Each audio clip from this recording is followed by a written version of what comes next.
जब चार दीवारों के बीच जवानी का जुनून अपने ही रिश्तों की सीमा तोड़ता है, तब शर्म लिहाज सब अपनी हदें पार कर जाता है और इस घर में रहने वाले सभी लोगों के बीच एक ऐसा तूफान आता है जिसमें प्यार और पाप के बीच का फर्क खत्म हो जाता है। दरअसल इस कहानी में एक ऐसा राज छुपा है जिसे जानने के लिए इस घर का हर एक बंदा बेताब है। तो मूवी की शुरुआत होती है एक कैथरीन नाम की लड़की को दिखाते हुए। यहाँ हम उसकी फैमिली को देखते हैं जिसमें उसके दो छोटे बहन भाई होते हैं, ये दोनों जुड़वा हैं, और एक बड़ा भाई है जिसका नाम है क्रिस्टोफर, और उसकी मॉम कॉरिन और डैड का नाम क्रिस्टोवरी है।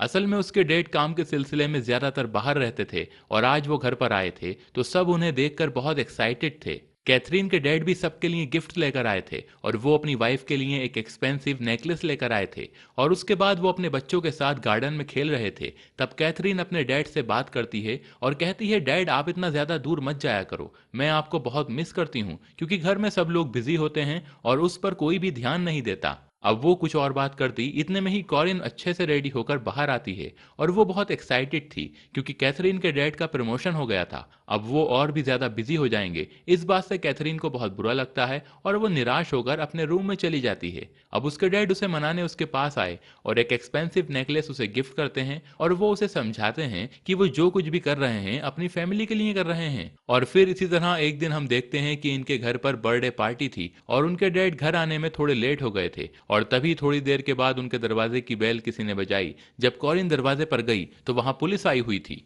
और वो उन्हें बताते हैं कि उनके डैड यानी कि स्ट्रॉबेरी का एक भयानक एक्सीडेंट हो गया था और उनकी मौके पर ही मौत हो गई है। और ये खबर सुनकर सब लोगों को बहुत शॉक लगता है और ट्विंस को अपने डैड की बहुत याद आती है। अब कॉरिन बहुत ज्यादा परेशान रहने लगती है क्योंकि उसके पास पैसे भी नहीं थे। कैथरीन अपनी मॉम से पूछती है कि क्या हम ठीक रहेंगे। तब कॉरिन कहती है कि मेरे पास कोई स्किल नहीं है, मैं खूबसूरत थी इसीलिए तुम्हारे डैड ने मेरे साथ शादी कर ली, अब करने का ट्राई कर ही रही हूँ। लेकिन पैसे न होने की वजह से कैथरीन का स्कूल भी छूट जाता है। अब कॉरिन बहुत सारे लेटर्स लिखकर उसे पोस्ट कर देती है और थोड़ी ही दिनों बाद कॉरिन को लेटर्स का रिप्लाई आता है और अब वो अपने बच्चों से आकर कहती है कि अब हम सब जाकर मेरे पेरेंट्स के घर रहेंगे। बच्चे ये बात सुनकर हैरान होते हैं क्योंकि उन्हें अपनी मॉम के पेरेंट्स के बारे में ज्यादा पता नहीं था। कॉरिन ने कहा कि मैंने अपने पेरेंट्स की मर्जी के खिलाफ जाकर शादी की थी, इस वजह से वो हम पर बहुत गुस्सा थे और वो अब फिर से उनके पास जाकर उनसे माफी मांग लेगी और सबको मना लेगी। ये बात सुनकर सारे बच्चे कंफ्यूज थे क्योंकि उन्हें ये घर छोड़कर वहां जाना पड़ रहा था और कॉरिन ने प्रॉमिस किया था कि मेरे पेरेंट्स बहुत ज्यादा अमीर हैं, यहाँ पर उनकी जो भी सब चीजें थीं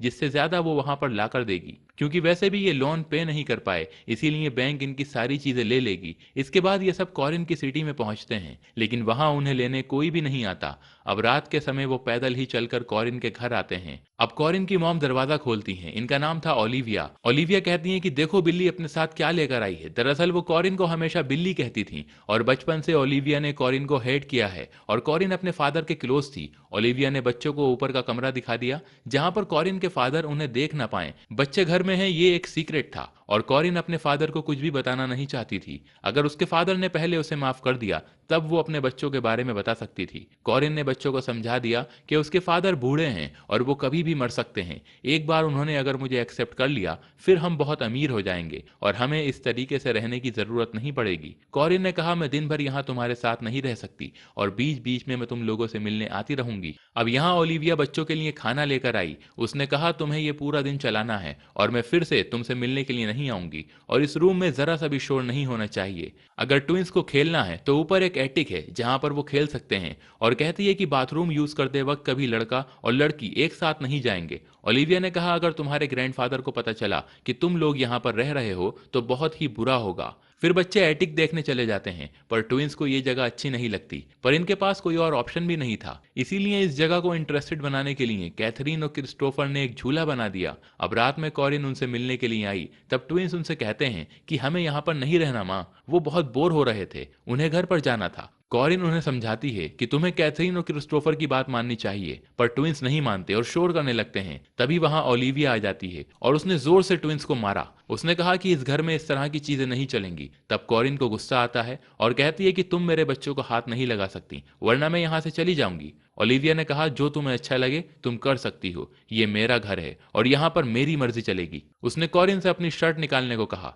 क्योंकि इतने सालों के बाद कॉरिन यहाँ पर आई थी, इसीलिए इस वजह से ओलिविया ने उसे बहुत मारा था और बच्चे भी ये देखकर डर जाते हैं। ओलिविया ने कहा, तुम सब बच्चे एक शैतान की संतान हो। पर यह बात बहुत ही अजीब थी। यही बात कैथरीन कॉरिन से पूछती है कि मॉम, ये क्या बात है। तब कॉरिन ने उन्हें बताया कि जब मैं छोटी थी तो मेरी मॉम मुझे बहुत मारा करती थी, इसीलिए मैं अपने फादर के बहुत क्लोज थी। हमेशा मेरी मॉम मेरे फादर को मेरे खिलाफ भड़काया करती थी और धीरे धीरे मेरे फादर भी अपने काम में बिजी हो गए थे और मैं अकेली पड़ गई थी। तभी मेरे फादर का हाफ ब्रदर मेरे पास रहने के लिए आया, क्योंकि उसके मदर की मौत हो गई थी। यानी कि वो कॉरिन का इनडायरेक्ट अंकल था। वो बहुत हैंडसम और समझदार था और फिर ये दोनों प्यार करने लगे और इन दोनों ने भागकर शादी कर ली और इसी वजह से इनकी फैमिली इन पर बहुत ज्यादा गुस्सा हो गई। फादर ने भी उनको घर से निकाल दिया। ओलिविया ने कॉरिन से कहा था कि अगर तुम्हारे बच्चे हुए तो वो एबनॉर्मल होंगे, पर ऐसा तो कुछ भी नहीं हुआ। इसके बाद हम अगले सीन में देखते हैं कि क्रिस्टोफर गार्डन पेंट कर रहा था। ओलिविया ने कैथरीन से पूछा कि ऊपर चल क्या रहा है। तब कैथरीन घबराकर कहती है कि क्रिस्टोफर पेंट कर रहा है और वो एक बहुत अच्छा पेंटर है। ओलिविया पूछती है कि क्या उसने कभी तुम्हारी पेंटिंग बनाई है, क्या उसने कपड़े निकालने को तुमसे कहा। कैथरीन को यह बात बहुत अजीब लगती है और कंफ्यूज हो जाती है। दरअसल ओलिविया ये समझती थी कि जिस तरह कॉरिन अपने अंकल के साथ अफेयर में थी, उसी तरह से इन ब्रदर सिस्टर में रिलेशनशिप हो सकता है। अब कुछ दिनों बाद कॉरिन बच्चों से मिलने आती है और कहती है कि मुझे पूरा टाइम अपने फादर के साथ बिताना पड़ता है और वो उनके साथ कहीं बाहर पिकनिक पर गई थी। ये बात कैथरीन को अच्छी नहीं लगती। उसने कहा, माँ, 1 महीना हो गया और आप हमें देखने के लिए आई ही नहीं। आपको अपने फादर को मनाना चाहिए, आखिर हमें भी तो बाहर जाना है। हम इतने बुरे नहीं कि वो अपने खुद के ग्रैंड चिल्ड्रन भी एक्सेप्ट ना करें। कॉरिन अब सच बताती है कि मेरे फादर ने मुझे माफ किया है, पर एक ही कंडीशन पर, कि मेरे पास कोई भी बच्चा नहीं हो। अब कॉरिन अपने बच्चों के बारे में नहीं बता सकती थी क्योंकि उसके फादर बूढ़े हैं और उनके मरने का इंतजार उन्हें करना पड़ेगा। कैथरीन अपसेट थी तो क्रिस्टोफर उसे समझाता है कि जल्द ही ये टाइम भी गुजर जाएगा। और तब उनकी ट्विन सिस्टर उनके पास आई और कहने लगी कि मेरा भाई मिल नहीं रहा, वो हाइड एंड सीक गेम खेलते हुए एक बॉक्स में बंद हो गया था। अभी जल्दी से जाकर उसे देखते हैं और वो बॉक्स खोलते हैं। तब तक उनका जुड़वा भाई बेहोश हो चुका था। अब फौरन ही कैथरीन ने उसे गर्म पानी में भिगो दिया ताकि वो होश में आ सके। अब कैथरीन उन दोनों बहन भाइयों का बहुत ख्याल रखती है क्योंकि उनकी मदद के लिए कोई आया भी नहीं था। इसके बाद और भी बहुत सारा टाइम गुजर जाता है और क्रिसमस का दिन आता है। कैथरीन खुश होकर कहती है कि हमें ओलिविया के लिए गिफ्ट बनाना चाहिए और ये लोग गिफ्ट बनाने के बाद ओलिविया को दिखाते हैं, पर ओलिविया उसे देखकर खुश नहीं होती और उसे वहीं फेंक कर चली जाती है। और जब कॉरिन उनसे मिलने आती है तो वो बच्चों के लिए बहुत सारे गिफ्ट लेकर आई थी। क्योंकि बच्चे बाहर की दुनिया बहुत मिस करते थे, इसीलिए वो उनके लिए एक टीवी लेकर आई थी और वो कैथरीन के लिए एक बहुत ब्यूटीफुल सा ड्रेस लेकर आई थी। कैथरीन ने कहा कि हम ये ड्रेस पहनकर आखिर जाएंगे कहाँ और हमेशा ऐसे छुपकर हम नहीं रह सकते। अब आज घर पर क्रिसमस की पार्टी थी। तब कैथरीन और क्रिस्टोफर दोनों ही आने की जिद करते हैं और कॉरिन भी इसके लिए मान जाती है और वो उन्हें पार्टी में लेकर जाती है, पर एक कैबिनेट में बंद करके रखती है जहां से वो सिर्फ पार्टी देख सकें। इधर एक बोतल लेने के लिए ओलिविया ऊपर आई थी, पर वो निकलती नहीं और वो बच्चों को पकड़ लेती है। अब पार्टी में हम फर्स्ट टाइम कॉरिन के फादर को देखते हैं। वो बहुत ही बूढ़े थे। कॉरिन को फिर से फैमिली में आने से उन्हें अच्छा लगा था। उसे एक बहुत एक्सपेंसिव नेकलेस गिफ्ट करते हैं। पार्टी के बाद जब बच्चे यहाँ से जा रहे थे तब वो लोग कॉरिन को एक आदमी के साथ देखते हैं जो उससे कुछ कह रहा था कि अपनी लाइफ स्टार्ट करने के लिए मैं रुक नहीं सकता और वो उसे कहीं दूर लेकर जाना चाहता था। कैथरीन को यह बात अजीब लगती है, पर क्रिस्टोफर कहता है कि हमारी माँ अब अमीर होने वाली है, उसके पीछे तो बहुत लोग होंगे। पर कैथरीन वहां से रूम में चली गई, पर क्रिस्टोफर आसपास घूमता रहता है और जब कॉरिन को यह बात पता चलती है तो वो बहुत ज्यादा गुस्सा हो जाती है और क्रिस्टोफर के आने के बाद उसने उसे एक थप्पड़ मारा और वहां से चली गई। अब अगली सुबह वो सॉरी बोलने आती है। तब क्रिस्टोफर ने पूछा कि वो आदमी आपके साथ कौन था। कॉरिन ने कहा कि वो मेरे फादर का लॉयर है, हमें उसकी जरूरत है और अब हम अपनी मंजिल के बहुत करीब हैं। कॉरिन कहती है कि मुझे बहुत बुरा लगा जो उसने कल किया था और वो कहती है कि हम यहाँ इस तरीके से नहीं रह सकते, हमारे पास पैसे नहीं है तो क्या हुआ, हम कहीं और एडजस्ट कर लेंगे। पर तब बच्चे कहते हैं कि कोई बात नहीं, हम यहाँ रह सकते हैं। एक्चुअली कॉरिन उन्हें मैनिपुलेट कर रही थी और वो खुद इतनी लालची है कि वो खुद ये सब छोड़कर नहीं जा सकती। एक दिन ऊपर क्रिस्टोफर लड़कियों की मैगजीन देख रहा था और जब कैथरीन उससे पूछती है तो वो उसे छुपा लेता है। इस बारे में कैथरीन ने कॉरिन से पूछा तो कॉरिन ने कहा कि तुम लोग अब बड़े हो रहे हो तो ये अलग अलग चेंजेस आने वाले हैं और वो कैथरीन के लिए एक ड्रेस लेकर आती है और जब ये ड्रेस कैथरीन पहन रही थी तब क्रिस्टोफर उसे देख रहा था। ये बहुत अजीब था। तभी वहां ओलिविया आ जाती है और उसे लगता है कि उन दोनों में कुछ चल रहा है। ओलिविया गुस्सा होकर कैथरीन को पनिश करना चाहती थी, वो उसके बालों को काटना चाहती थी, पर क्रिस्टोफर उसे मना करता है। पर उसी रात ओलिविया ने कैथरीन के सर पर टार लगा दिया और सुबह होने पर वो उसे निकालने का बहुत ट्राई करते हैं, पर टार निकल नहीं पाता। अब कैथरीन क्रिस्टोफर से कहती है कि तुम्हारी कोई भी गलती नहीं है, तुम सिर्फ मुझे देख रहे थे। क्रिस्टोफर ने कहा कि तुम मेरे बहुत पास हो, मैं हमेशा लड़कियों के बारे में सोचता रहता हूँ। दरअसल उसे लगता था कि कैथरीन बहुत ही ब्यूटीफुल है, पर वो इस तरीके से सोचना नहीं चाहता था। कैथरीन के बालों से टार निकालने का कोई भी रास्ता नहीं था, इसीलिए वो उसके सारे बाल काट देता है। एक दिन जब कैथरीन डांस प्रैक्टिस कर रही होती है, तब क्रिस्टोफर और वो मस्ती करने लगते हैं। हालांकि ये गलत है और ये एहसास होने पर वो एक दूसरे से दूर हो जाते हैं। वहीं आजकल ट्विंस भी बाहर जाने को नहीं कहते थे और अब इन्हें यहाँ रहते हुए काफी टाइम हो गया था। अब कैथरीन और क्रिस्टोफर को भी बाहर जाना था, तो वो रात को एक रस्सी की मदद से नीचे उतर जाते हैं और बाहर घूमते हैं और वो एक दूसरे से कहते हैं कि क्या उनकी मॉम कॉरिन उनके लिए कुछ करेंगी या नहीं, क्योंकि वो उस पर यकीन नहीं करते। और अगले दिन कॉरिन 4-5 महीने बाद बच्चों से मिलने आई और वो बच्चों से कहती है कि मेरी शादी हो गई है और वो हनीमून पर थी, इसीलिए वो उनसे मिलने नहीं आई। अब क्रिस्टोफर कहता है कि हमें यहाँ 2 साल हो गए हैं, ऐसा अब नहीं चलेगा, हम इस तरह यहाँ नहीं रह सकते। कैथरीन ने कॉरिन से पूछा, क्या आपके हस्बैंड को हमारे बारे में पता है? इस पर कॉरिन कुछ नहीं बोली और यहाँ से चली गई।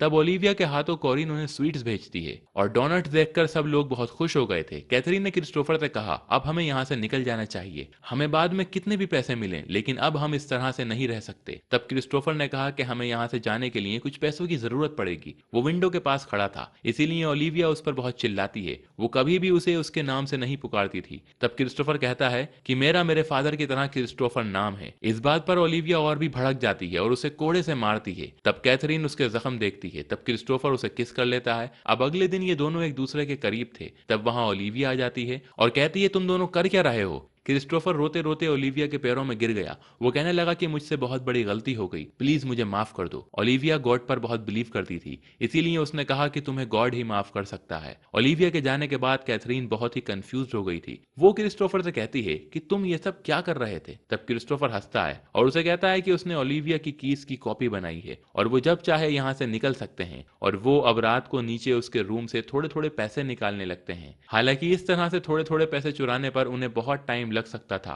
पर इनके पास दूसरा कोई भी रास्ता नहीं था। और एक रात जब ये ऐसे ही निकले हुए थे, तब कॉरिन का हस्बैंड शराब पिए हुए सो रहा था और कैथरीन उसके पास जाती है। हालांकि वो बहुत क्यूरियस थी, इसीलिए वो उसे किस कर लेती है और इसके बाद वो पैसे लेकर ऊपर आ गए। वहां क्रिस्टोफर इलेक्ट्रिक बोर्ड को देख रहा था जो अभी अभी बनवाया गया था और उस बिजली को बंद करने का स्विच उसने ढूंढ लिया था। कॉरिन और उसका हस्बैंड बात कर रहा था और वो कहता है कि मुझे एक सपना आया था जिसमें तुम्हारी जैसी खूबसूरत छोटी सी लड़की मुझे किस कर रही थी। उनकी बात सुनकर क्रिस्टोफर समझ गया कि वो कैथरीन थी और वो उस पर बहुत ज्यादा गुस्सा हो जाता है और गुस्से में ही दोनों एक दूसरे के साथ इंटीमेट हो जाते हैं। कैथरीन कहती है कि अगर तुम चाहो तो हम ये सब बंद कर सकते हैं। क्रिस्टोफर ने कहा, मैं तुमसे बहुत प्यार करता हूँ। अब एक दिन इनका ट्विन ब्रदर बहुत ज्यादा बीमार हो गया और जब ये बात उन्होंने कॉरिन से कही तो वो उसे अस्पताल ले जाने से मना कर देती है। तब कैथरीन उसे बहुत बुरा भला कहती है। इस पर कॉरिन उसे थप्पड़ मार देती है और अपने ट्विन बेटे को लेकर हॉस्पिटल चली जाती है। और अब अगले दिन कॉरिन इनके पास आती है और कहती है कि तुम्हारा जुड़वा भाई बहुत ज्यादा बीमार था और हमने उसे बचाने की बहुत कोशिश की, पर हम कुछ नहीं कर पाए और उसकी डेथ हो गई।